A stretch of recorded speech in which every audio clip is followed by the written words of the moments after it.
Hi, നമസ്കാരം. വേടനെതിരെ Kerala police സ്ത്രീ പീഡനത്തിനെതിരായുള്ള case എടുത്തിരിക്കുക. അതായത് വിവാഹ വാഗ്ദാനം ചെയ്ത് ഒന്നിലധികം സ്ത്രീകളെ ഇയാൾ പീഡിപ്പിച്ചിട്ടുണ്ട് എന്നതാണ് പോലീസിന്റെ നിഗമനം. ഇപ്പോൾ കോഴിക്കോട്ടുകാരിയായ ഒരു യുവ ഡോക്ടറുടെ പരാതിയെ തുടർന്നാണ് ഇപ്പോൾ പോലീസ് ഈ വേടനെതിരെ കേസെടുത്തിരിക്കുന്നത്. പക്ഷേ കേസെടുത്തത് കൊണ്ടൊന്നും വലിയ കാര്യമില്ല. കാരണം അദ്ദേഹത്തിനെ അറസ്റ്റ് ചെയ്യാനൊന്നും പോകുന്നില്ല.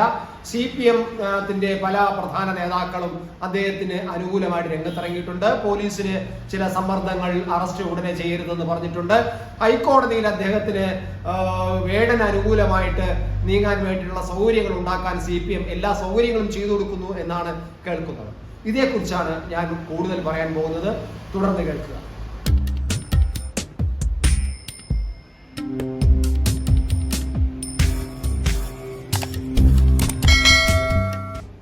ദാസ് മുരളി എന്ന ചെറുപ്പക്കാരൻ, അദ്ദേഹത്തിന്റെ റാപ്പർ ചെറുപ്പക്കാരെ വല്ലാതെ ആകർഷിക്കുകയും അത് വല്ലാതെ നമ്മുടെ ഭരണപക്ഷമായ ഇടതുപക്ഷത്തിനെ വല്ലാതെ ഹരം കൊള്ളിക്കുകയും ചെയ്ത് നമ്മൾ കണ്ടതാണ്.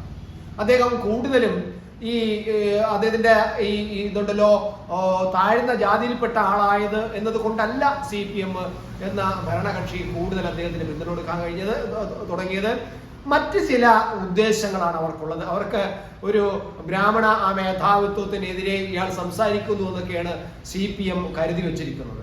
ഈ ഒരു സവർണ ജാതിയെക്കുറിച്ച് പറഞ്ഞു കഴിഞ്ഞാൽ അത് ഞങ്ങളുടെ കൂടെ ഞങ്ങളുടെ പക്ഷമാണെന്ന് തെറ്റിദ്ധരിച്ചു വെച്ചിരിക്കുന്നു CPM എന്നാണ്.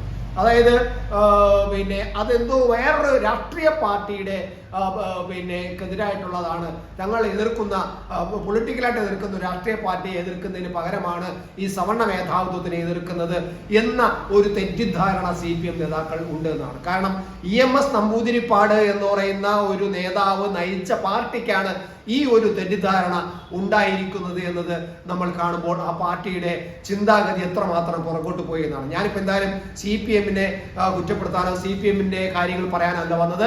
വേടൻ എന്ന് പറയുന്ന ഈ CPM ഇപ്പോ പാഠ്യവിഷയമാക്കിയിരിക്കുന്നു. നമ്മുടെ ഉന്നത വിദ്യാഭ്യാസ വകുപ്പ് വേടന് വലിയ സ്വീകരണങ്ങൾ കൊടുക്കുന്നു. പാർട്ടി യോഗങ്ങളിൽ വേടനെ കൊണ്ട് നടന്ന് ആൾക്കാരെ കൂട്ടാൻ വേണ്ടി ശ്രമം നടത്തുന്നു. സർവ്വ പിന്തുണയും അവരുടെ യുവജന സംഘടനകളും ഒക്കെ രംഗത്ത് വന്ന് വേടന്റെ പിന്നിൽ അണിനിരക്കുന്നു. വേടനെ ഒരു പാഠ്യവിഷയമാക്കി കാലിക്കറ്റ് സർവകലാശാല ഒരു പാഠ്യവിഷയമാക്കി മാറ്റുകയും ചെയ്തിരിക്കുന്നു എന്നതാണ് കാണുന്നത്. ഒരു സ്ത്രീ പീഡകനെതിരായിട്ട്, അതായത് വർഷങ്ങൾക്ക് മുമ്പ് തന്നെ ഇയാൾക്കെതിരെ മീറ്റു ആരോപണം ഉയർന്നിട്ടുള്ളതാണ്. അങ്ങനെ മീറ്റു ആരോപണം ഉയർന്നിട്ടുള്ള ഒരു വ്യക്തിയെയാണ് ഒരു പാഠ്യവിഷയമാക്കി നമ്മൾ സർവകലാശാല പാഠ്യവിഷയമാക്കി മാറ്റാൻ ഈ ഗവൺമെന്റ് തയ്യാറായത് നോക്കുമ്പോൾ ഈ ഗവൺമെന്റിന്റെ ചിന്താഗതി എത്രമാത്രം വല്ലാതെ മറ്റേതോ വിഷയങ്ങളിൽപ്പെട്ട് വല്ലാതെ ഒരു നിശ്ചയമായിട്ടുള്ള ഒരു നിലപാടില്ലാത്തതായിട്ട് മാറിയിരിക്കുന്നതാണ്. എന്നാൽ വേടനെ കുറിച്ച് ഞാൻ അങ്ങോട്ട് കടക്കുന്നില്ല. വേടൻ എന്ന് പറയുന്നത് ഒരു സ്ത്രീ വിരുദ്ധനാണ് എന്ന തരത്തിലാണ്. ഇപ്പൊ കോഴിക്കോട്ടുകാരിയായ ഒരു യുവ ഡോക്ടർ പരാതി നൽകിയതിന്റെ അടിസ്ഥാനത്തിലാണ് ഈ വേടനെതിരെ ഇപ്പോൾ പോലീസ് കേസ് രജിസ്റ്റർ ചെയ്യാൻ തീരുമാനിച്ചിരിക്കുന്നത്. IPC 376 വകുപ്പ് അനുസരിച്ചാണ് ഈ വേടനെതിരെ ഇപ്പോ സ്ത്രീ പീഡന വിരുദ്ധ വകുപ്പ് ചേർത്ത് കേസെടുത്തിരിക്കുന്നത്. നമ്മുടെ BNC വരുന്നതിന് മുമ്പ് നടന്ന സംഭവമായതുകൊണ്ടാണ്. 2021 മുതൽ 2023 വരെ ഇയാൾ നിരന്തരമായിട്ട് ഈ യുവ ഡോക്ടറെ പീഡിപ്പിച്ചിരുന്നു. ഇവർ ഇൻസ്റ്റാഗ്രാം വഴിയാണ് പരിചയപ്പെട്ടതെന്നും അതിനുശേഷം ആ പരിചയം ഇയാൾ വളരെ സമർത്ഥമായിട്ട് അത് ഉപയോഗിക്കുകയാണ് ചെയ്തതെന്നും ഇദ്ദേഹം കോഴിക്കോട്ട് ഈ യുവ ഡോക്ടറുടെ ഫ്ളാറ്റിൽ ചെന്നിട്ട് അവിടെ ചെന്ന് പരിചയം പുതുക്കുകയും അവിടെ വെച്ച് തന്നെ ഈ പെൺകുട്ടിക്ക് വിവാഹ വാഗ്ദാനം ചെയ്യുകയും അങ്ങനെ ശാരീരികമായി പീഡിപ്പിക്കുകയും ചെയ്തു എന്നതാണ് ഈ പെൺകുട്ടി ഇപ്പോൾ പറയുന്ന കാര്യം. എങ്ങനെയാണ് ഈ യുവതി ഈ പരാതി കൊടുക്കാൻ തയ്യാറാന്ന് പറഞ്ഞാൽ, ഒരു മാസികയിൽ, കേരളത്തിലെ ഒരു പ്രധാനപ്പെട്ട മാസികയിൽ ഈ വേടൻ ഇരയായ മറ്റൊരു പെൺകുട്ടി അഭിമുഖങ്ങൾ നൽകിയിരുന്നു. ആ മാസികയിലെ അഭിമുഖം വായിച്ചപ്പോഴാണ് ഇയാൾ ഇത്ര വൃത്തികെട്ടവനാണോ, എന്നെയും ഇതുപോലെ ഉപദ്രവിച്ചിട്ടുണ്ടല്ലോ എന്നാണ്. അപ്പൊ അന്ന് ഈ മാസികയിൽ അഭിമുഖം കൊടുത്ത പെൺകുട്ടി പറഞ്ഞത്, ഞാൻ മാത്രമല്ല, എൻ്റെ കൂട്ടത്തിൽ നിരവധി പെൺകുട്ടികളുണ്ട്, അവർക്കൊന്നും സംസാരിക്കാൻ കഴിയുന്നില്ല. കാരണം ഈ വേടന് രാഷ്ട്രീയമായ, പ്രത്യേകിച്ച് ഭരണപക്ഷ രാഷ്ട്രീയത്തിന്റെ പിന്തുണ ഉള്ളത് കൊണ്ട് തന്നെ ഞങ്ങൾക്ക് ഇത്രയും വലിയ സ്ത്രീ പീഡകനായ ഇയാളെ അയാൾക്കെതിരെ പിന്നെ ഒന്നും പറയാൻ കഴിയുന്നില്ല. അതാണ് ഇപ്പോൾ ഞാൻ അഭിമുഖം നിങ്ങളുടെ മുന്നിൽ തരാൻ തയ്യാറായത് നൽകിയെന്ന് പറയുന്നു. ഇത് വായിച്ചപ്പോഴാണ് ഇപ്പോഴത്തെ ഈ യുവ ഡോക്ടർ പരാതിയുമായിട്ട് രംഗത്ത് വന്നത് എന്നാണ് കേൾക്കുന്നത്. എന്തായാലും വേടനെ നമുക്ക് കാണുന്നത് പോലെയല്ല ഈ ചെറുപ്പക്കാരെ ഇളക്കി മറിക്കുന്നു എന്നൊക്കെ പറയുമ്പോൾ ഇയാൾ ഇപ്പോഴും ഈ പിന്നെ ലഹരിക്ക് അടിമയാണ്. ഞാൻ ലഹരി തന്നെ ഉപയോഗിക്കില്ല, ഞാൻ കഞ്ചാവ് ഉപയോഗിക്കില്ല, പിന്നെ പ്രിയപ്പെട്ടവരെ ചെറുപ്പക്കാരെ നിങ്ങൾ ഇനി കഞ്ചാവ് ഒന്നും ഉപയോഗിക്കരുത് എന്നൊക്കെ ഇയാൾ പറയുന്നുണ്ടെങ്കിലും ഇപ്പോഴും അയാൾ ഈ ഇതിന്റെ അടിമയാണെന്നാണ് പറയുന്നത്. ഈ പെൺകുട്ടി പറയുന്ന, അതായത് ഈ അഭിമുഖത്തിൽ പറഞ്ഞ ഒരു പെൺകുട്ടി പറഞ്ഞ വാക്ക് കേൾക്കുമ്പോൾ നമ്മൾ വല്ലാതെ ഒന്ന് നമുക്ക് കേട്ടോണ്ടിരിക്കുക. അതായത് ഇദ്ദേഹം അമ്മയെക്കുറിച്ച്, സ്വന്തം അമ്മയെക്കുറിച്ച് മോശമായി പലപ്പോഴും അഭിപ്രായങ്ങൾ പറയാറുണ്ടെന്നാണ്.